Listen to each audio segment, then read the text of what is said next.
these kinds of things go into effect, and they've continually revised laws to protect these voters, to preserve their ability to vote, which is enshrined in federal law. That's why these changes are there.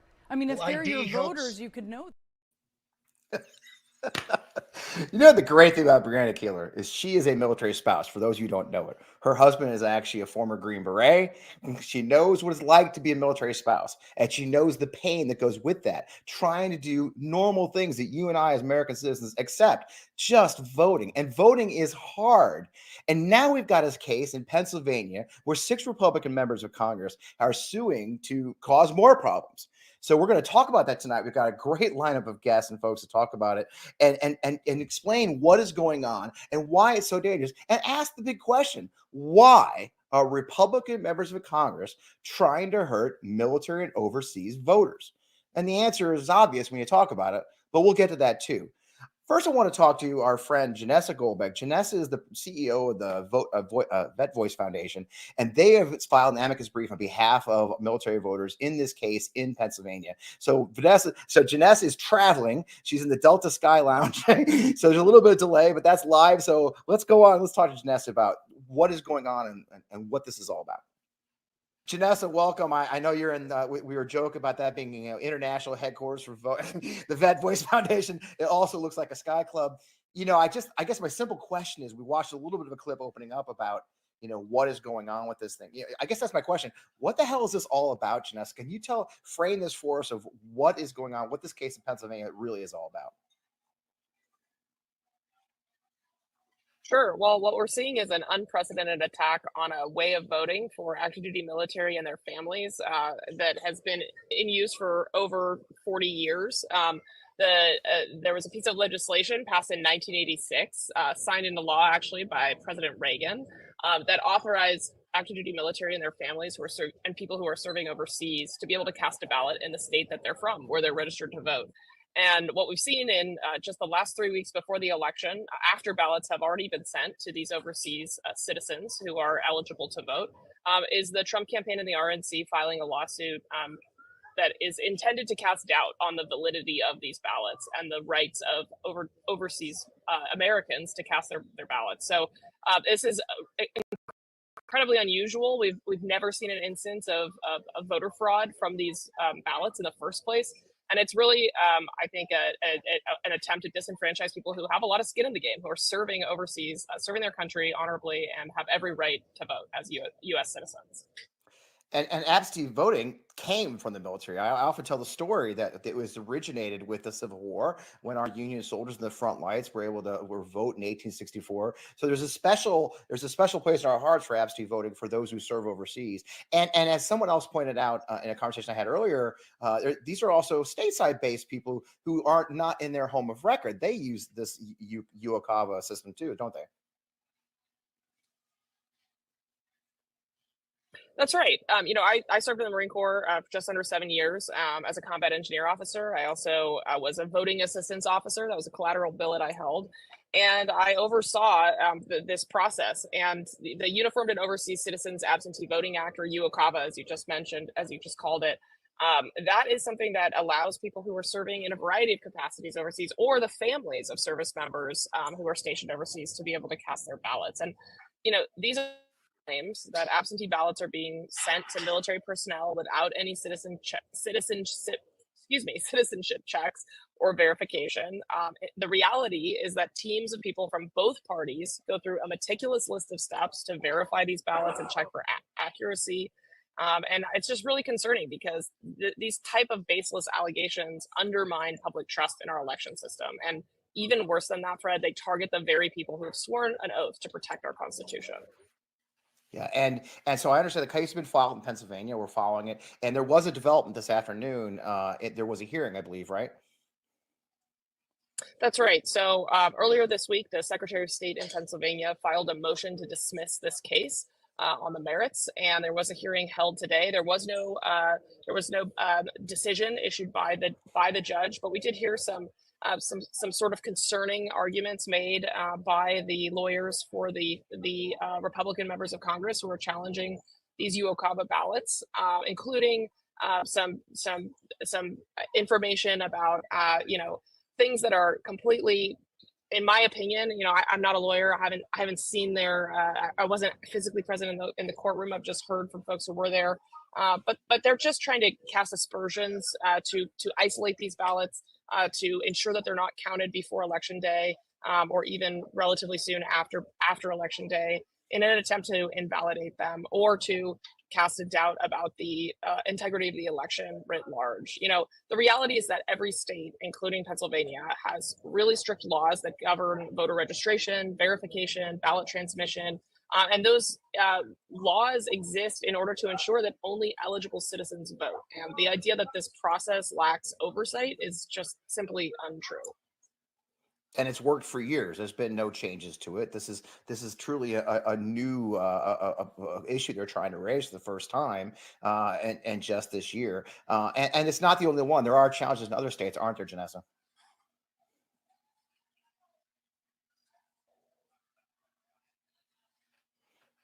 Probably didn't hear me. I was saying that there's Sorry, challenges no, in you other cut out states for a as well. second. You're good. I was saying that this isn't the only state doing this. There's challenges in, I believe, 2 other states as well, aren't there?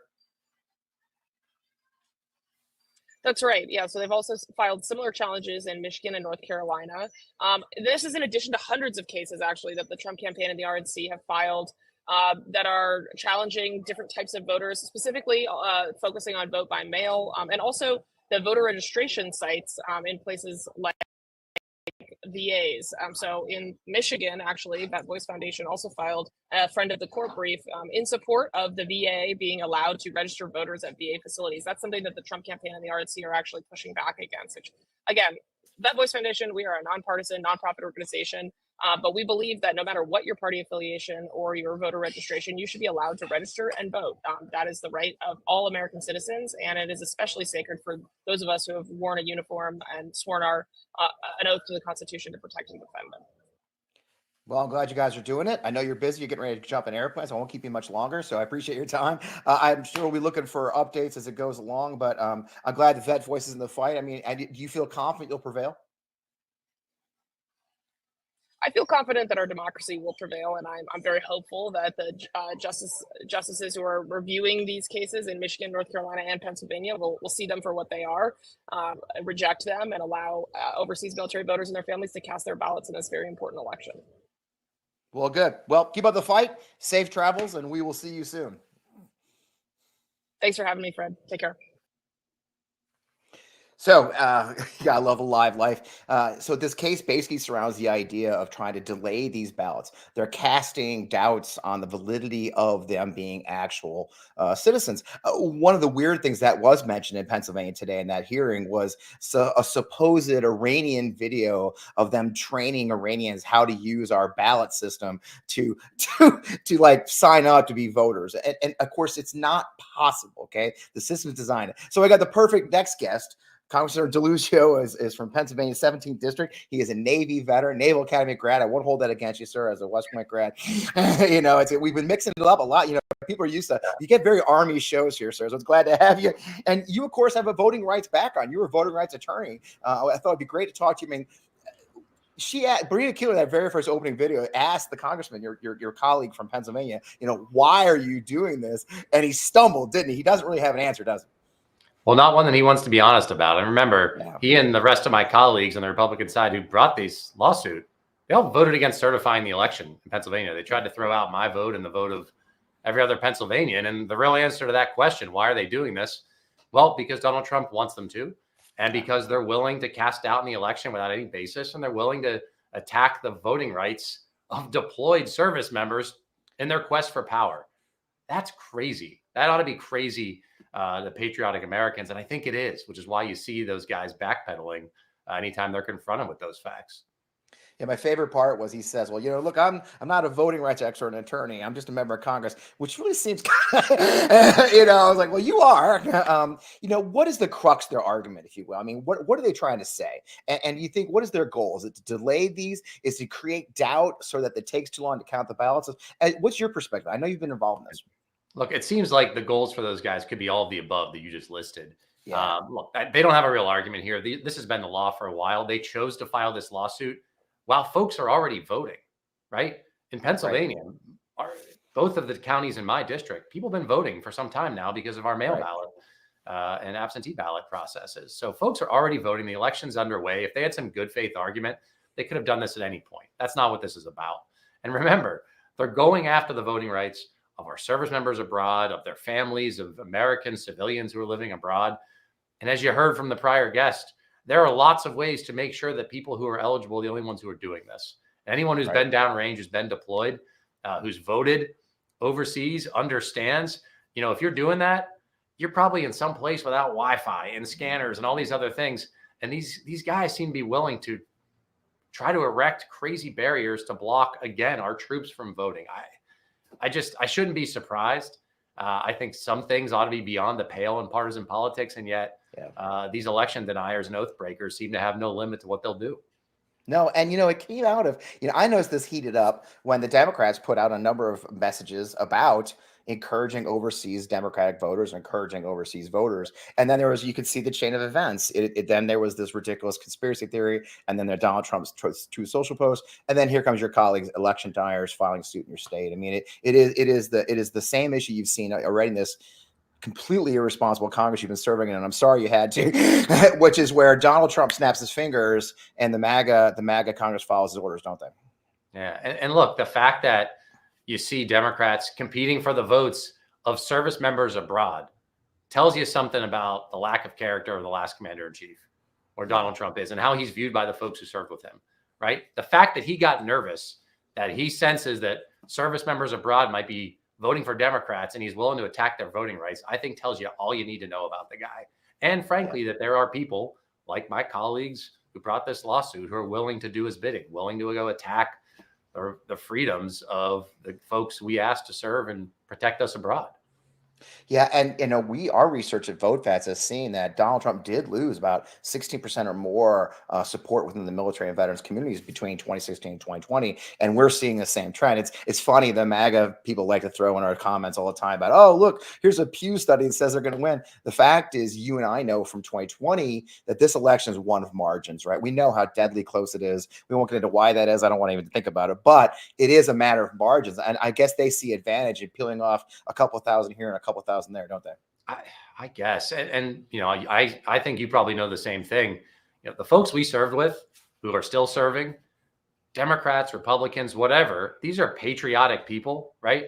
Most people who I know, and I'm sure who are veterans, love this country, are willing to risk their lives for it in many cases. They don't believe in trying to take away people's right to vote. And I think that just tells you where this movement that Donald Trump has led has gone. It is something very different and outside the bounds of the normal kinds of jockeying between Democrats and Republicans.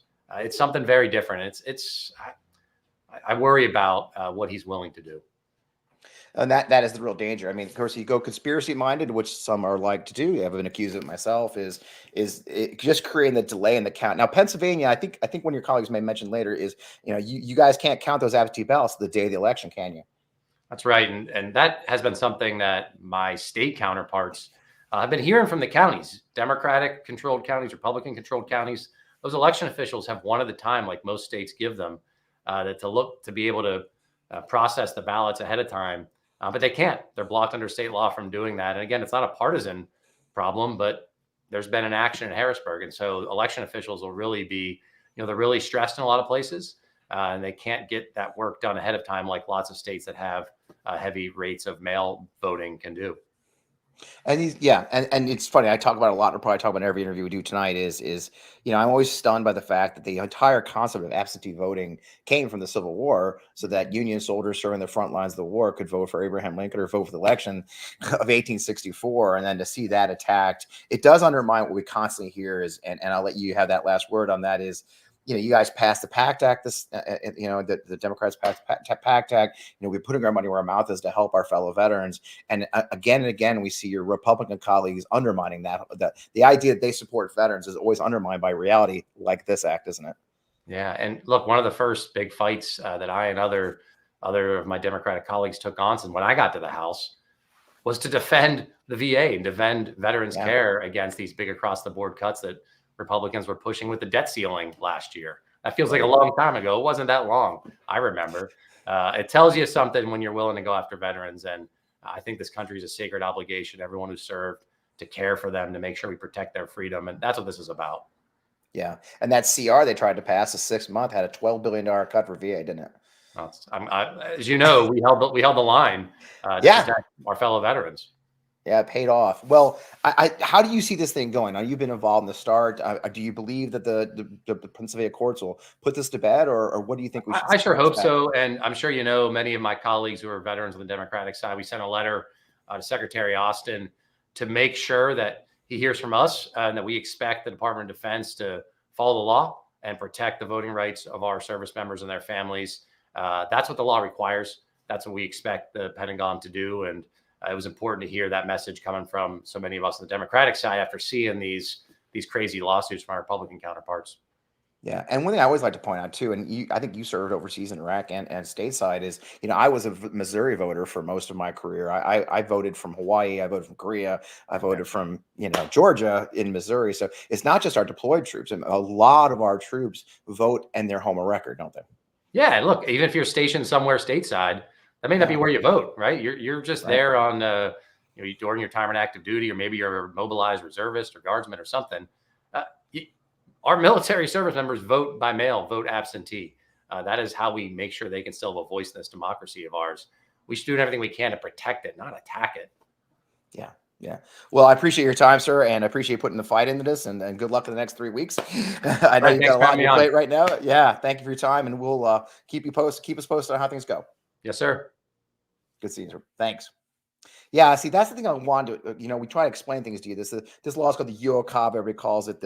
I had to write it down because I'm that guy. The Uniform and Overseas Citizens Absentee Voting Act of 1986, passed by Ronald Reagan, by the way, folks. Ronald Reagan passed this law, and it's not easy. The idea that it could be gamed, that all you have to do is send in a postcard from overseas and you'll get a ballot, this is completely facetious. The argument is fake. And so what these guys are doing, they're just trying to undermine faith in the system, slow down the count. And you guys know what happened last time, right? They'll slow this ballot count out. It happened in Pennsylvania. And then what happens is all those absentee ballots will come in, say 8, 10 o'clock, maybe the day after the election, and they'll scream that it was a rig, that there was a ballot dump, when all it is these absentee ballots being counted. And I think that's the real danger we face here. So we want to talk to one more of our members of Congress from Pennsylvania, who's been very involved in this. She spoke at a press conference today. I'd love you to have a conversation with Chrissy Houlahan, Representative Chrissy Houlahan, who is an Air Force veteran herself. Welcome, Chrissy Houlahan. Representative Houlahan, we're thrilled to have you here. You represent Pennsylvania 6. You're a U.S. Air Force veteran. Obviously, you have some passion on this topic, where our fellow service members are having their voting rights taken away, essentially. I saw you talk today. I heard you in a press conference discussing this issue, and your frustration with your fellow members of Congress from Pennsylvania that are driving this. I mean, tell us a little bit about why these 6 Republicans have chosen to take this battle up right now. Honestly, the only way that I can rationalize why they're doing it, first of all, I have to assume that they're rational creatures, is that they believe that they're behind and that they are losing the election that will happen in another 18 days. And so I think that they are, having learned from the last time that they believed that they lost and they've protested after the election, I think what they're doing is trying to undermine the election before it even happens. And I think that they've recognized that there's a large targetable and vulnerable population of people who are not really available to express themselves in a way that would be typical in the overseas population of not just military people, but also, of course, people who are State Department, the family of military and State Department, or people who are just working with companies overseas. One of my own family members fits that particular category. And so I think that they've recognized in these several states that are swing states that they can file these lawsuits and at a minimum create chaos, and create doubt and seeds of confusion amongst the electorate. And at a maximum, depending on how this goes, they can have the delay of the counting of these votes, which would again create chaos and so division and doubt. So I think that's their motivation.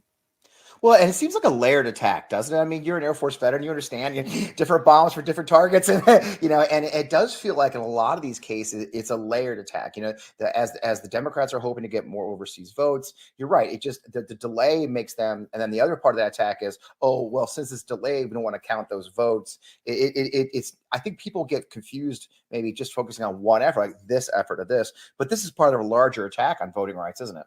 Yes, and in fact, in Congress, the couple weeks before we left session to go home to our districts before the election, we were asked to vote not once but twice on something that was called the SAVE Act, which had a very similar component to it of denying the votes of people who had to literally return back, kind of tag back into their home districts in order to demonstrate the validity of their registration. I voted no on that for the exact same reason that these lawsuits exist, which is that they would undermine the ability of our men and women in uniform, as their families, those folks who are overseas. It's just not practical to expect that people who are stationed overseas to be able to come back home and demonstrate that they are indeed valid citizens and able to vote. And so we saw that in the voting in Congress that passed the House, but has no chance of passing the Senate. And we also see it, the shadows of it in Project 2025. So this is part of the plan, to your point about, kind of a battle plan. This is part of the strategy. In Pennsylvania, we have a really strange process whereby we can't open our mail-in ballots to even begin counting them until 7 in the morning on the day of the election. So if you can imagine a ballot that has an outer envelope, an inner envelope, and those two envelopes are sealed, and then the ballot is, folded envelope, letter style inside of it, and then maybe an outer package. In the case of one of my family members, she sent it, from the UK in an outer package. So opening all of those times tens and hundreds of thousands, and then processing them through a sorting machine. And you cannot start that until 7 in the morning. You can see why people feel as though votes are being dumped into the system when after the polls are closed, we start seeing, the returns coming from other places. So it's pretty insidious. Yeah, it clearly is, and I do. I think we saw that last time, right? They use these delays, these long timelines to open these absentee ballots to create these conspiracy theories and others, and you see that acting now. And have you had a chance? Have you heard from any of your peers who are pushing this, or has there been any discussion amongst you guys saying, hey, what the hell are you doing? There's 6 gentlemen, and they're all gentlemen who are the people who are part of the lawsuit in the Commonwealth of Pennsylvania. They're all sitting members of Congress who have filed this lawsuit. Ironically, cynically, I don't know what the right word is for it. 2 of them are veterans, and all of them voted against certifying the results of the presidential election in 2020. All of them had no problem taking the oath of office on the very same votes that they did not certify for the presidential level at Commonwealth, right? And so it makes no sense. It's completely bananas. And so to ask whether I've had conversations with my colleagues, I don't even know where to start with these conversations. It doesn't pass the sniff test. It doesn't seem rational. And so I can only think the most kind of nefarious things, or that these are not rational beings. Or they're not even working on their own. They're being directed by someone else, or the behavior. And of course, Pennsylvania is the swingiest of swing states right now. Yeah. You guys have a very, I think the momentum's going your way right now, or I think the Democrats' way. It's clear that they've decided Pennsylvania has to be one of the big battlegrounds, isn't it? Well, it's called the Keystone State, and I think it's not called that for, by accident. And within the place of the Commonwealth of Pennsylvania that I live, it's the kind of keystone of the Keystone, the suburbs of the Philadelphia area. And so I'm particularly tuned into kind of making sure that every single person, wherever they are in the world, has the chance to make sure their vote is counted and their voice is heard. And we were just in your district with our "Not a Sucker to Loser" bus last week. We had beers in Westchester at Artillery Brewing, and it's right where I am. Yeah, that's it. A beautiful part of the state, and a very diverse part of the state. Do you have a lot of veterans in your district? Is it a heavy veteran district? Are they attuned to what you're hearing? Have you heard from some of your citizens? It's a combination. What's interesting about my district, to your point, is it's a beautiful district, very diverse district. The district itself is 44 60-40-20 Democrat, Independent, and Republican. So really purple district. It's suburban, it's urban, it's rural, it's all kinds of different diversities. We do have a significant Democratic population, but we also have a significant population of people who live overseas. As I mentioned, one of my own family members is living overseas in London right now, and contrasting her experience where she's been able to work really hard to make sure her voice is heard by sending it through the Royal Post, on making sure that she sends, proof of shipment to me in a screenshot, amongst other people, to those who's soldiers and sailors who are not able to, go to the Royal Post and make sure that happens. It just really is worrisome. It's just a really bad sign to those people who raise their right hand for all of us. And I think for me, one of the really insidious ones of this one is the timing. I'm a veteran. I was an Army officer. I served multiple tours overseas, and that's beyond my combat. I was stationed in Korea. I was stationed in Kuwait. I spent. I was, even in Hawaii when I was still voting from Missouri, and it's 2.5 weeks out. Those ballots are in the mail probably at this point, aren't they? I mean, most of those ballots already been shipped. The idea of changing things now is a moot point.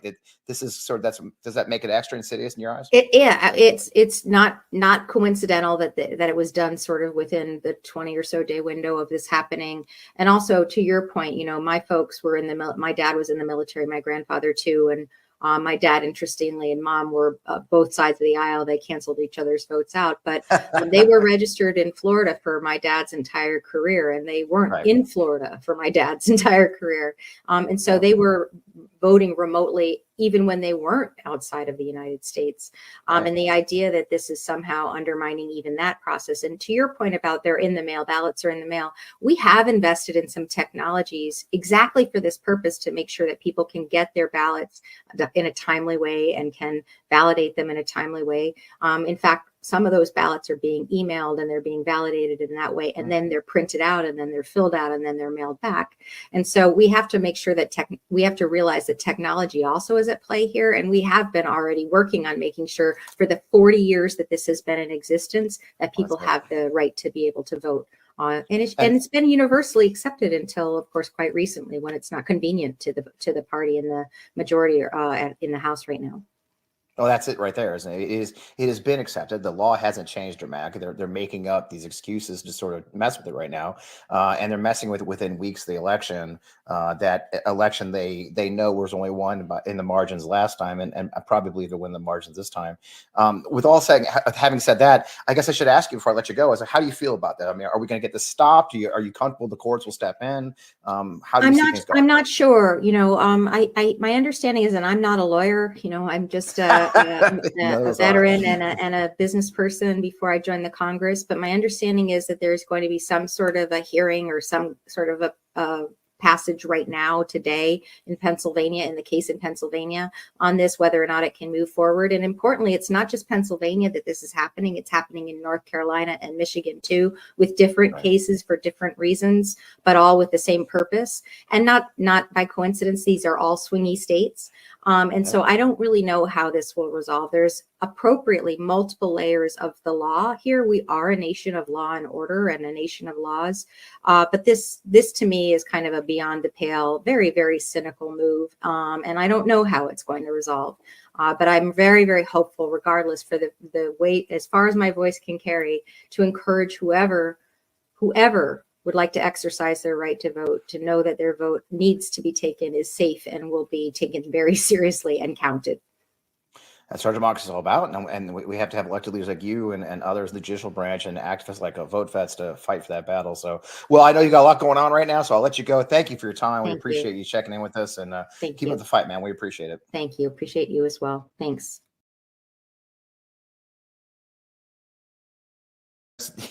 It's a weird situation. We face a moment of trying to beat back this obvious attempt. And for those who are just joining us, the timeline is really clear, right? Voting has started. When requesting an absentee ballot overseas, or even when you're here in the stateside in the military, it's a laborious it's a long process. For those of you who don't remember, if you're not military or you don't know the military, there's actually usually a voting assistance officer assigned. It's usually like a secondary duty for a poor lieutenant. When I was a young lieutenant, I did it. it. I was overseas in Korea. My first assignment was in the Republic of Korea in 1988, which dates me. Please don't do the math on that. I appreciate that. But I was in Korea in 1988 during the Olympics, and my job was to try and help the folks get their ballots in time, get them filled out and mailed. Of course, it was much more laborious then because it was long before the internet, of course, which really dates me, my God. But anyway, having said all that, it's a big process. It's not an easy process, and it's going right now. And so to file this case, to include two veterans of the Pennsylvania delegation who participated in this, who are veterans themselves, is really, really nasty. And it's really insidious. So I'm really glad that Vet Voice Foundation and our friends and other organizations stepping up to fight this. As the Congressman Houlahan mentioned, there was a hearing today, and I just got an update. And the update is that the judge did not issue a bench ruling in this case in Pennsylvania. He did seem critical of the Republicans' arguments, but they did. I mean, believe it or not, the lawyers for the plaintiff cited a supposed video release of Iranians teaching people to fill out the federal postcard application, which, again, you do have to be verified. You can't just get a ballot. It not the way it works. You have to be American. But the lawyers for the plaintiffs also repeatedly cited what's called a forced electoral participation narrative. And this is idea that people are being forced to vote, that they don't, it's not really their choice, that they're being tracked. And that goes back, that's why I mentioned this issue of being a voting assistance officer in the military. It's not your job to actually force people to vote. That's not what I'm saying at all. What we're saying is they're available. They do check. And what the measurement they'll use in the military, and it's probably the same because, let's be honest, for those who serve, the military doesn't change that much. If you're a Vietnam vet or otherwise, you know this. And love seeing, by the way, I love seeing all the comments from veterans. Thank you for that. But the way it works is, like, my job as the voting assistance officer was to contact each eligible member of the organization who was a citizen who could vote and say, do you want an absentee ballot or not? And if they said yes, then we help them facilitate that. If they said no, we let them go. But my job and the measurement of my success as a voting assistance officer was to contact them. Does that make sense? It was, so we don't force them to vote, but we do want to make sure they're eligible and there's a system in place. You have to remember, a lot of these kids, these are 18-year-olds, these are 19-year-olds. The average age is 19 and 20 years old of a service member. They might not know their rights. This may actually be the first time they voted. I don't know how you guys are, but I went to basic training when I was 17. I wasn't even eligible to vote when I raised my right hand the first time for the United States Army. And so for saying that, we do have to help these young men and women exercise their right to vote, because they do have that right. And we do not want to disenfranchise hundreds of thousands of our service members who are literally living on the front lines or serving away from home their opportunity to vote for the commander in chief. And finally, by the time this was filed, by the way, you guys, there's now estimated 26,000 overseas ballots in Pennsylvania alone have already been requested by Pennsylvania voters. And those ballots are already coming back. 26,000 absentee ballots for overseas voters. Now think about that, you guys. Donald Trump won some of these states by less than 10,000 votes last time and lost them by 10,000 votes. So that's the goal here, guys. You understand? The goal here is to limit the number of votes coming overseas. This is me guessing, there's probably an internal survey that was done that showed that a lot of these Americans living abroad are maybe leaning Democrat, right? State Department employees, other federal employees, business people, expatriates living overseas. And you know, a little secret you guys might not hear much, our military is actually split pretty much 50-50. While the veterans community is much larger and much more traditionally conservative, and Pew Research has shown that recently, still lean conservative, the actual active military is much more evenly divided, as many more young progressives and young kids join our military. It makes sense. A lot of our Gen Zers are progressive. So there's probably polling showing that those 26,000 absentee ballots from overseas for Pennsylvania could be very significant for this election. So that's the reasoning behind it all. So that's where we stand. We want to give you guys an update in this. We are very proud of our partners at the Vet Voice Foundation. Vet Voice Foundation, if you're not familiar, is a nonpartisan political organization that helps just any party and on the rights of our service members and telling their stories. And that's all they do. So we are really, really proud of our partners doing that, and Janessa and her team, as well as the members of Congress you met today, Congressman Houlahan, who's an Air Force vet, and of course, Congressman Deluzio, who is a Navy vet. So having said that's our discussion we're going to have for tonight. It's Friday night on the weekend. We appreciate you guys joining us. So many of you joined. We love your comments. I'll get asked all the time, how can I help, Fred? How can I get involved? It's super easy. Go to votevets.org, and there's two buttons I want you to know. Button number one, donate. because your donations pay for this work, pays for us to do things like fight these ridiculous bills. It pays for us to support good candidates like Congressman Deluzio and Congressman Houlahan, who are both veterans who ran for office and were endorsed by our friends at VoteVets to run for office. So your donations help us with that. So I really appreciate that. But this button we're highlighting right now is the Take Action button. I get asked all the time, Fred, how can I learn more about what VoteVets does? How can I be a supporter or a partner? That easy. You click Take Action. It takes you to your website. You fill out some data, your phone number and your email. And then when the next time we have a bus tour like we did last week with the Not a Sucker Loser tour, and we show up in your town like Harrisburg, Pennsylvania, we'll send you an email and you come out and join us and rally around the flag and help us tell the story of America's veterans. With all said that, I really appreciate you being here. Again, my name is Fred Wellman. I'm the host of here, Online Vote Vets, 22-year Army veteran, and I'm proud to be a part of the Vote Vets organization and proud of our veteran community. Thank you for all you do. Guys, we're 2.5 weeks away, 2.5 weeks from the election. If you can vote early, please vote early. It matters to your local candidates that you vote early so they can track your numbers. It matters to you to make sure you're registered. The only thing we could do now is vote, get your friends to vote for the people you support. That's okay. And I'm not telling you who to vote for, but I am telling you to vote because our lives depend on it. With that, we will see you again next week.